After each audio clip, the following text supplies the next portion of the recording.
Mac securities, guaranteed by Fannie Mae, guaranteed by the taxpayer, and they made terrific fees. Gigot says that when the Journal tried to question what was happening in the mortgage market, he ran right into what he calls a Fannie Mae Freddie Mac buzzsaw.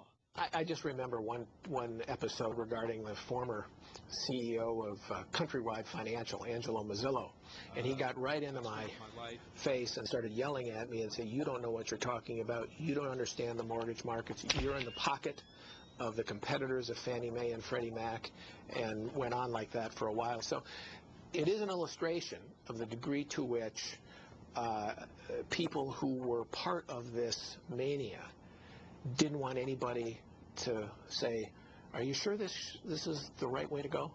They were thugs, and where you crossed them in any way, you got into trouble. And you didn't have to be a journalist, says Peter Wallison, the former general counsel of the Treasury Department. Well, I'm sure congressmen and senators were very afraid. There was a real question in my mind whether Congress controlled Fannie Mae or Fannie Mae controlled Congress. A question underscored in 2003.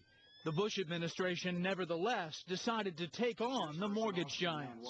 It recommended significant regulatory changes, as then Treasury Secretary John Snow told the House Financial Services Committee more supervision was needed for Fannie Mae and Freddie Mac, known in Washington terms as government-supported enterprises, or GSEs. We need a strong, world-class regulatory agency to oversee the prudential operations of the GSEs. I think we see entities that are fundamentally sound financially. And Democratic Representative Barney Frank was then the ranking member of the Financial Services Committee. The more pressure there is there, then the less I think we see in terms of affordable housing. Affordable housing. That was the primary concern of Democrats, even in the face of increasingly dire warnings about Fannie and Freddie. The affordable housing that Congress really wanted was the housing that Democrats represented.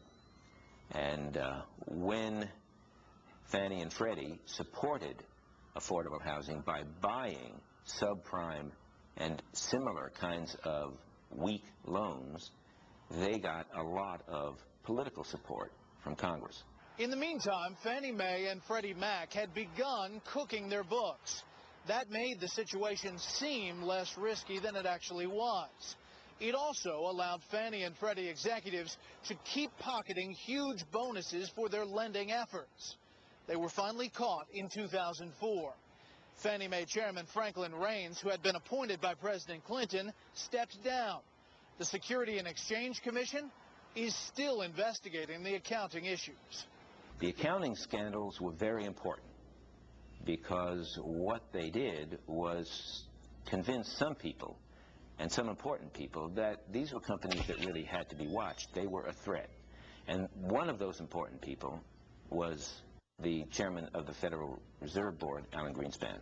If we fail to strengthen GSE regulation, we increase the possibility of insolvency and crisis. We put at risk our ability to preserve safe and sound financial markets in the United States. But Fannie Mae and Freddie Mac still had powerful defenders. For instance, Democratic Senator Charles Schumer of New York. Things are good in the housing market. Why are people entertaining radical change? Chuck Schumer would go to an area of the state of New York. He would get Fannie Mae or Freddie Mac to make loans in that area. What they knew was that political support from Chuck Schumer was a very important thing for them. That would protect their privileges in Congress. Fannie and Freddie spread around the campaign contributions, too. Democratic Senator Christopher Dodd of Connecticut has been the biggest recipient of money from Fannie Mae and Freddie Mac for the past 20 years, more than $165,000. And despite having been in the Senate only 3+ years, number 2 on that list, Barack Obama, with more than $126,000.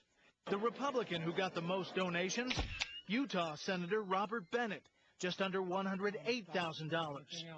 For the record, Republican presidential nominee John McCain took $21,550. Fannie and Freddie's defenders stepped up big time in 2005 when the Bush administration renewed its call for action. These large portfolios,